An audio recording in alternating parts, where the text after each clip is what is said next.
ప్రభుత్వం స్థానిక ఎమ్మెల్యే ఆదినారాయణ రెడ్డిపై వైసీపీ ఎమ్మెల్సీ రామసుబ్బారెడ్డి తీవ్ర విమర్శలు చేశారు. కూటమి ప్రభుత్వం ఇచ్చిన హామీలను అమలు చేయడంలో విఫలమైందని ఆరోపించారు. విజయోత్సవ ర్యాలీలో ఎమ్మెల్యే ఆదినారాయణ రెడ్డి చేసిన వ్యాఖ్యలను ఖండించిన ఆయన ప్రత్యర్థులను బెదిరించేలా మాట్లాడడం సరికాదు అన్నారు. ఎవరైనా చట్ట వ్యతిరేక చర్యలకు పాల్పడితే పరిణామాలు తీవ్రంగా ఉంటాయని హెచ్చరించారు. గత పాలన ప్రస్తుత పరిస్థితులపై ప్రజలు ఆలోచించాలి అని కోరారు.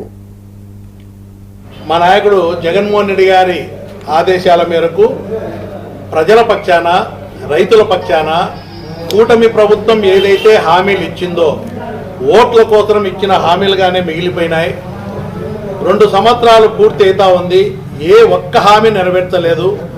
అన్ని వర్గాలు ఇటు రైతుల కష్టాల్లో ఉన్నారు, అదేవిధంగా పేదవాడి కష్టాల్లో ఉన్నారు. నిత్యావసర వస్తువుల ధరలు పెరిగినాయి. పెట్రోల్ డీజిల్ ధరలు విపరీతంగా పెరిగిపోయినాయి. సామాన్య ప్రజల మీద భారం పడతా ఉంది. అదేవిధంగా రైతు మీద భారం ఎక్కువ పడతా ఉంది. మీరు ఇచ్చిన మాట ప్రకారం నెరవేర్చాలా, రైతులను ఆదుకోవాలా, పేదవాడిని ఆదుకోవాలని చెప్పి ఒక కార్యక్రమాన్ని చేపట్టడం జరిగింది ప్రజల తరఫున. దానికి పెద్ద ఎత్తున వేల సంఖ్యలో వైఎస్ఆర్సీపీ పార్టీ, వైఎస్ఆర్ కాంగ్రెస్ పార్టీ నాయకులు కానీ, కార్యకర్తలు కానీ, ప్రజలు కానీ, యువత కానీ స్వచ్ఛందంగా వచ్చి 10,000 పైన వాళ్ళ నిరసన వ్యక్తం చేయడం జరిగింది. మా నాయకుడు జగన్మోహన్ రెడ్డి గారి ఆదేశాల మేరకు ప్రజల పక్షాన